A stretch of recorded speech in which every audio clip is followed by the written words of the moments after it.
গল্প পাঠকে আপনাদের সকলকে স্বাগত জানাই। আমাদের আজকের নিবেদন ষষ্ঠীপদ চট্টোপাধ্যায়ের লেখা গল্প ঘনাপুরার কুঠিবাড়ি।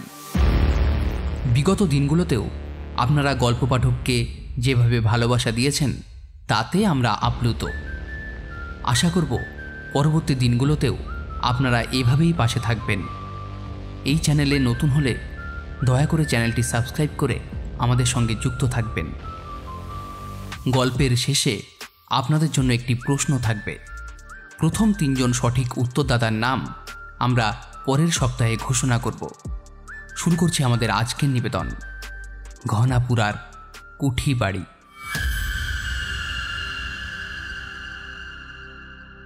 বিন্ধ্যাচলের কাছে শিবপুরা নামে একটি জায়গা আছে। শীতকালে অনেক বাঙালি স্বাস্থ্যোদ্ধারের জন্য সেখানে যান। একবার হলো কি, আমিও আমার এক বন্ধুর সঙ্গে শিবপুরাতে এলাম। আমার বন্ধুর নাম অজয়। ও প্রতি বছরই মা বাবা ভাই বোনদের নিয়ে এখানে আসে এবং মাসখানেক থেকে শরীর ভালো করে তারপরে যায়। এবছর একটু অসুবিধার কারণে ওর বাড়ির লোকেরা কেউ এলো না, তাই আমরা 2 বন্ধুই চলে এলাম। শিবপুরাতে আসার আগে লগন দেওকে চিঠি লিখে ঘর বুক করে তবেই আসা হয়, কিন্তু এবারে সেসব কিছুই করা হয়নি। তাই লগন দেও অন্য চেঞ্জারদের ঘর দিয়ে ফেলেছে মাত্র 2 দিন আগে। এমন সময় আমরা গিয়ে হাজির। অজয়কে দেখে তো জিভ কাটল লগন দেও। বলল, এ কি বাবু, আপনি? অজয় বলল, হ্যাঁ আমি। আমার ঘর কই? আমি তো এবারে আপনার কোনো চিঠি পাইনি। অন্যবারে আপনি মানি অর্ডারে টাকা পাঠিয়ে দেন, চিঠি দেন, কিন্তু এবারে সেসব কিছুই করেননি। তাই ভাবলাম আপনাদের হয়তো কোনো অসুবিধা হয়ে গেছে, এবছর এলেন না। এই ভেবে আমি অন্য লোককে ঘর দিয়ে দিলাম যে। অজয় হেসে বলল, তোমার অনুমানই ঠিক। আমাদের খুবই অসুবিধে এবছর, তাই বাড়ির কেউ আসেনি। তবে কিনা আমার তো কোনো অসুবিধা নেই, সেই জন্য আমার এই বন্ধুটিকে নিয়ে চলে এলাম। এখন আমাদের থাকার একটু ব্যবস্থা করে দাও দেখি। লগনদেও বলল, অসম্ভব। এবছর এত বেশি চেঞ্জারদের ভিড় যে কোথাও কোনো জায়গা খালি নেই। তাহলে কি হবে? ফিরে যাব আমরা? না না, ফিরে যাবেন কেন? ব্যবস্থা একটা হবেই। এখান থেকে 3 কিমি দূরে পাহাড়ের কোলে ঘনাপুরা নামে একটি গ্রাম আছে। তার জল হাওয়া আরও ভালো। আপনারা সেখানেই চলে যান। তবে কিনা ওখানে গেলে একটু অসুবিধা হবে আপনাদের। দোকান বাজার করতে এই শিবপুরাতেই আসতে হবে। আর হ্যাঁ, বলে ফেলো। আর একটা অসুবিধা হবে, সন্ধ্যা পর্যন্ত বাইরে থাকতে পারবেন না। আমি বললাম, কেন? ওখানে একটু বাঘের ভয় আছে। অজয় বলল, আরে কুছ পরোয়া নেই, ঘনাপুরাতেই যাব আমরা। যান, তার আগে আমাকে 10টা টাকা দিয়ে যান। আপনাদের জন্য দোকান বাজারটা তো করে নিয়ে যেতে হবে। আমি 10টা টাকা লগন দেওয়ার হাতে দিতেই ও খুব খুশি হয়ে ছোট্টু নামে একটি কিশোরী মেয়েকে আমাদের সঙ্গে দিল। ছোট্টু আমাদের সামান্য মালপত্র যা ছিল তা মাথায় নিয়ে বলল, চলিয়ে বাবুজি। আমরা ছোট্টুকে অনুসরণ করে গ্রাম্য পথ ধরে পার্বত্য ঘনাপুরার দিকে চললাম। এই ঘনাপুরার উল্টো দিকেই কালীকুয়ার বন। দুর্ধর্ষ সব ডাকাতের আস্তানা সেখানে। আমি যে সময়কার কথা বলছি তখন এইখানকার বনভূমি যে কি নিবিড় ছিল তা এখনকার মানুষ কল্পনাও করতে পারবে না। যেমন গভীর অরণ্য, তেমনই প্রাকৃতিক সৌন্দর্যে ভরা। গাছের ডালে ডালে যেমন ময়ূরের বাহার ছিল, তেমনই ছিল বানরের উপদ্রব। যাই হোক, একসময় আমরা ছোট্টুর সঙ্গে ঘনাপুরায় এসে পৌঁছালাম। এইখানে ইংরেজ আমলের পরিত্যক্ত একটি কুঠি বাড়ি ছিল। তারই একটি ঘরে আশ্রয় হলো আমাদের। ঘরটা ধুলোয় ময়লায় ভরা, কিন্তু হলে কি হয়, মিষ্টি মেয়ে ছোট্টু নিমেষের মধ্যে ঘর ঝাড় দিয়ে পরিষ্কার করে দুজনের জন্য দুটি নোয়ারের খাটিয়া এনে পেতে দিল। আমরা তার উপর বেডশিট বিছিয়ে সেটাকে আমাদের শোয়ার বসার উপযোগী করে নিলাম। একটু পরে লগন দেও এলো, চাল, ডাল, তেল, নুন, আলু আর আন্ডা নিয়ে। চালের সের তখন 8 আনা, তেল 2.5 টাকা, আর 1 টাকায় 1 ডজন আন্ডা। 5 শিকে 1.5 টাকায় একটা গোটা মুরগিও পাওয়া যেত। ভাবা যায়, রান্নার জন্য কেরোসিন স্টোভের চল অতটা ছিল না তখন। ঘুঁটে কয়লার উনুনে অথবা উনুনের মতো করে ইট পাথর সাজিয়ে তাতে কাঠ জেলে রান্না করা হতো। আমরা লগনদেওকে বললাম, সবেরই তো ব্যবস্থা হলো, কিন্তু এখন রান্না করার জন্য একজনকে ব্যবস্থা করে দাও। লগনদেও বলল, কেন, ছোট্টুকে তো দিয়েছি, ওই সব ব্যবস্থা করে দেবে। সারাদিন ও আপনাদের কাছে কাছে থাকবে, শুধু রাত্রে চলে যাবে ওর মায়ের কাছে। লগনদেও এরপর ওর পরিচিতদের সঙ্গে একটু বাতচিত করে আমাদের দেখভালের পরামর্শ দিয়ে চলে গেল শিউপুরার দিকে। ছোট্টু আমাদের রান্না বান্নার কাজে লেগে গেল, আর আমরা অল্প সময়ের মধ্যে ঘনাপুরাকে চষে ফেলে ওখানকার পরিষ্কার ইদারার জলে স্নান টান করে মধ্যাহ্ন ভোজনের জন্য তৈরি হলাম। কিশোরী ছোট্টুকে খুবই ভালো লেগে গেল আমাদের। গায়ের রং মাজা কালো, ভাসা ভাসা চোখ, আর কি সুন্দর ওর মুখখানি। খুবই গরিবের মেয়ে। ওর বয়স যখন 2 বছর, তখন ওর বাবা কালিকুয়ার ডাকাতদের হাতে প্রাণ হারায়। এখন ওর বয়স 14 বছর। একমাত্র মা ছাড়া ওর আর কেউ নেই। মা জঙ্গলে কাঠ কুড়িয়ে সেই কাঠ বাজারে বিক্রি করে কোনো রকমের দিন চালায়। ছোট্টুর বিয়ের জন্যও কথাবার্তা চলছে শিউপুরার একটি ছেলের সঙ্গে, কিন্তু ছেলেটির বাবা 2000 টাকা নগদ না পেলে এই বিয়েতে রাজি নয়। যাই হোক, আমরা মধ্যাহ্ন ভোজন সেরে ট্রেন জার্নির ক্লান্তি দূর করতে তেড়ে একটা ঘুম দিলাম। বিকেলে ঘুম থেকে উঠে ছোট্টুকে ডেকে চা করতে বললাম। ও খুব আনন্দের সঙ্গেই আমাদের কাজ করতে লাগলো। তার উপর আমরা যে কদিন এখানে থাকব, সেই কদিন আমাদের সঙ্গে ওকে খেতে বলাই ও আরও খুশি হলো। আমরা যখন কুঠিবাড়ির বাইরে বসে চা খাচ্ছি, সেই সময় ছোট্টুর মা এলো। ওর মাকে আরও সুন্দর দেখতে। মা এসে বলল, লগনদেও তোমাদের এই বাড়িতে থাকতে দিয়েছে? আমি বললাম, হ্যাঁ, শিউপুরাতে একটি ঘরও যে খালি নেই। কিন্তু এই বাড়িতে তোমরা কেমন করে থাকবে? আমি তো কিছুই বুঝতে পারছি না।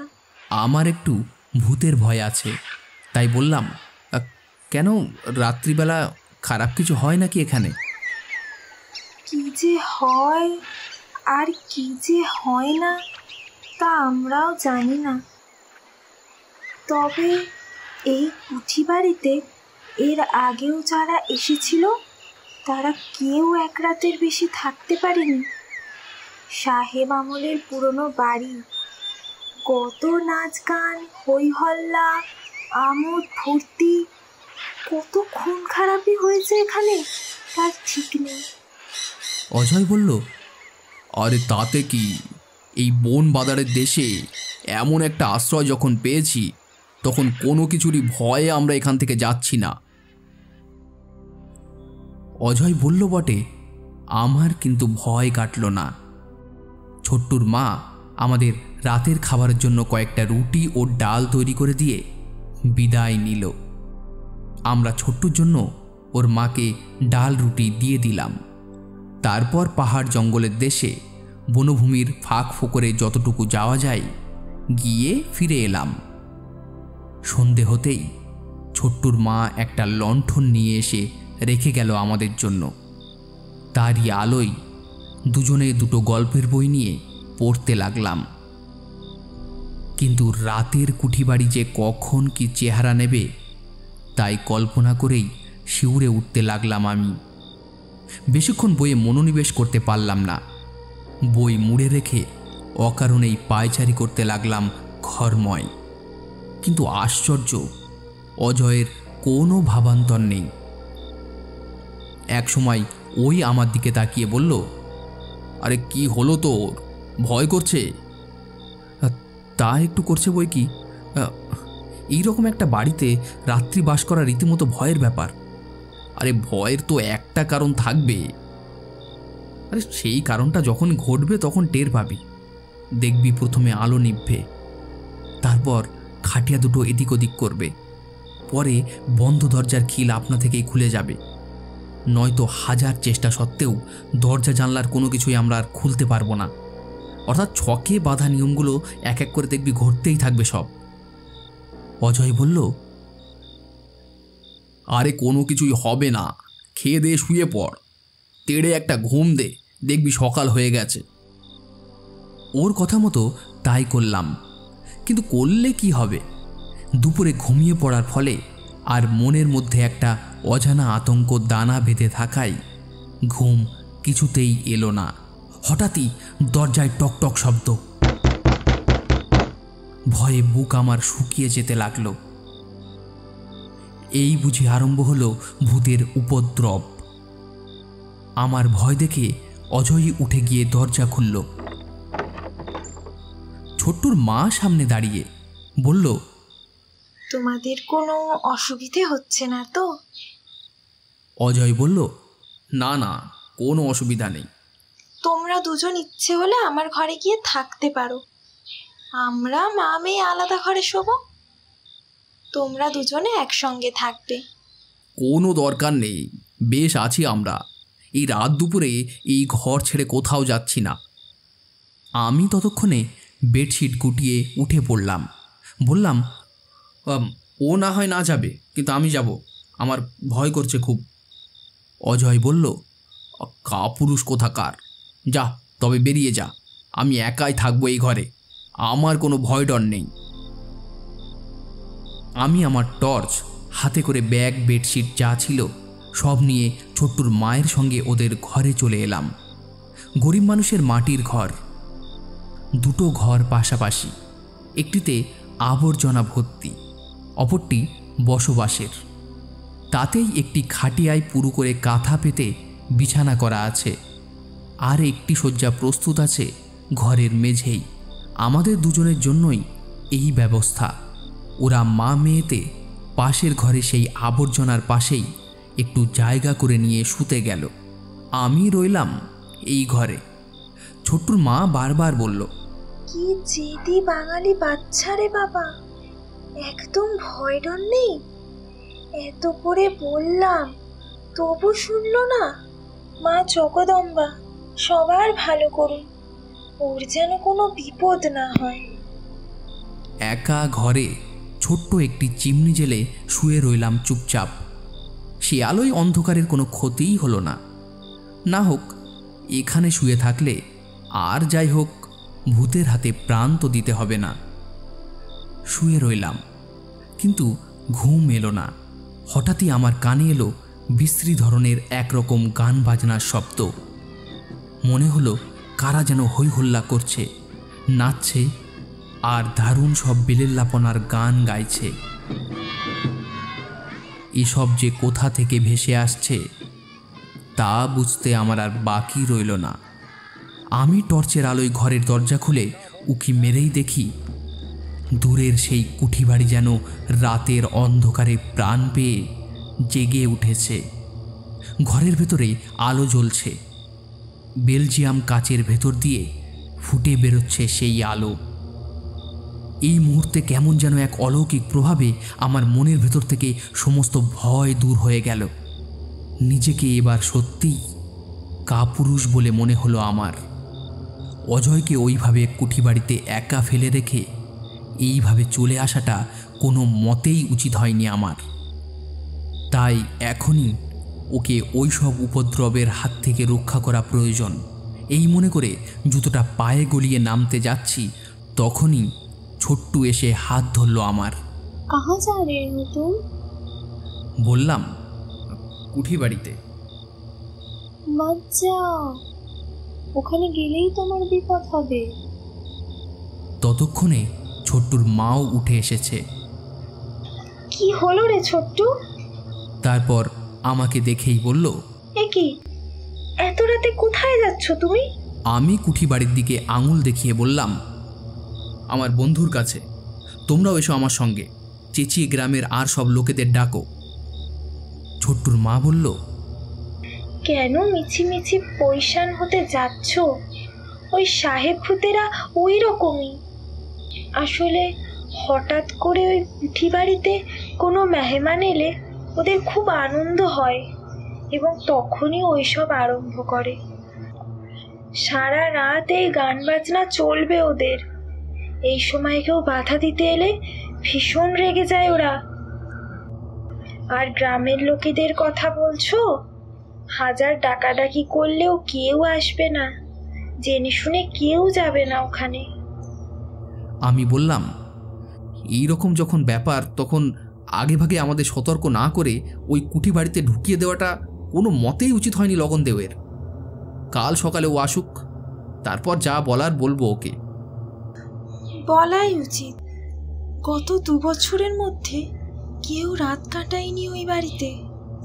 সেই জন্যই ও মৌকা বুঝে তোমাদের ওই বাড়িতে ঢুকিয়ে পরখ করে দেখতে চেয়েছিল উপদ্রবটা আগের মতোই হয় কিনা। অথচ মজার ব্যাপার, দিনের বেলায় আমরা ওই বাড়িতে ঢুকিয়ে বেরোই, কিন্তু কারোর কিছু হয় না। শুধু রাত্রিবাস করতে গেলেই যা বিপত্তি। কুঠি বাড়ির বেলাল্লাপনা তখন চরমে উঠেছে। নাচ গানের সঙ্গে চলছে হ্যাঁ হ্যাঁ করে সে কি বিকট হাসি।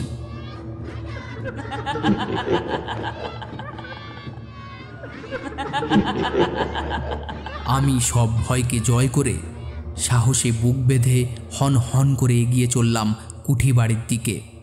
ওরা মা মেয়েতে অবাক বিস্ময়ে দেখতে লাগলো আমার চলে যাওয়া। কুঠি বাড়ির সামনে এসে একবার থমকে দাঁড়ালাম আমি। তারপর এগিয়ে গিয়ে দুমদুম করে 2টো লাথি মারলাম দরজায়। সঙ্গে সঙ্গে গান বাজনা থেমে গেল, ঘরের আলো নিভে গেল, দরজাটা 2 হাট হয়ে খুলে গেল। আমার সামনে এসে দাঁড়ালো কুকুরমুখো এক ফিরিঙ্গি সাহেব। যেমন বিচ্ছিরি তার চেহারা, তেমনই সাজ পোশাক। ক্রুদ্ধ সাহেব আমার দিকে তাকিয়ে কঠিন গলায় বলল, হোয়াট ডু ইউ ওয়ান্ট? আমি তখন ভীষণ রেগে আছি। বললাম, আই ওয়ান্ট টু ষষ্ঠী পুজো তোদের বাপের। Speak English, bloody native. Shut up, অসভ্য ট্যাঁশ ফিংরির দল। তোদের বাপ ঠাকুরদা যে যেখানে আছে সবার নাম ঠিকানা একটা কাগজে লিখে এখনই আমাকে দে। ফেরার পথে তোদের সবাইকে গয়ায় নেমে একটা করে পিণ্ডি দিয়ে তবেই আমি বাড়ি যাব। সাহেব আমার কথার মানে কি বুঝলো কে জানে। অন্ধকারে আরও অনেকগুলি ছায়ামূর্তি দাঁড়িয়েছিল।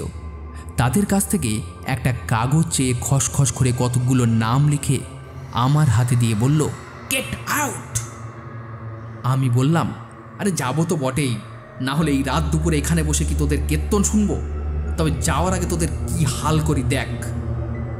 বলেই সম্মোহিতের মতো দাঁড়িয়ে থাকা অজয়ের হাত ধরে টেনে ঘর থেকে বের করে আনলাম। তারপর ঘরের মধ্যে যে লণ্ঠনটা ছিল সেটা খাটিয়ার উপর কাত করে খানিকটা তেল ঢেলেই শিখা দিয়ে ধরিয়ে দিলাম আগুনটা। শুধু খাটিয়ায় নয়, সেই আগুন ছড়িয়ে দিলাম আশপাশেও। সঙ্গে সঙ্গে ভেলকির খেলা। ইংরাজিতে অশ্রাব্য গালাগালি দিতে দিতে ছায়ামূর্তিগুলো জানালা দরজা গলে যে যেদিক দিয়ে পালালো। লেলিহান অগ্নিশিখায় কুঠি বাড়ি পুড়ে ছাই। আমিও অজয়কে নিয়ে ছোট্টুদের বাড়িতে এসে চোখে মুখে জলের ঝাপটা দিয়ে ঘোর কাটালাম ওর। একটু প্রকৃতিস্থ হয়ে ও বলল, আমি চলে আসার পর কখন যে কি হয়েছিল তা ওর মনে নেই, তবে ওদের দলে ভিড়ে এবং উৎসাহ পেয়ে ও শুধু নেচেই চলেছিল। পরদিনই আমরা কুঠিবাড়ির সর্বনাশ দেখে ঘনাপুরা ত্যাগ করেছিলাম। লগনদেও কারো মুখে খবর পেয়েই সম্ভবত ভয়ে দেখা করেনি আমাদের সঙ্গে, তবে কিনা ফেরার পথে গয়ায় পিণ্ডি দিতে গিয়ে এক অন্য অভিজ্ঞতা হলো। পাণ্ডারা বলল, আমরা গুন্ডাগার্দি করি, মানুষ খুন করি, জ্যান্ত মানুষেরও পিণ্ডি চটকাই, কিন্তু সাহেব ভূতের পিণ্ডির মন্ত্র আমাদের কারো জানা নেই। তবে কিনা আমাদের যেমন গয়া তেমনি ওদের হয়তো বা গোয়া। তা আপনারা একবার গোয়ায় গিয়ে খোঁজ খবর নিয়ে দেখতে পারেন। আমাদের বয়েই গেছে গোয়ায় যেতে, তাই গয়া থেকে বুদ্ধগয়া দেখে 2-1 দিনের মধ্যেই আমরা বাড়ি ফিরে এসেছিলাম।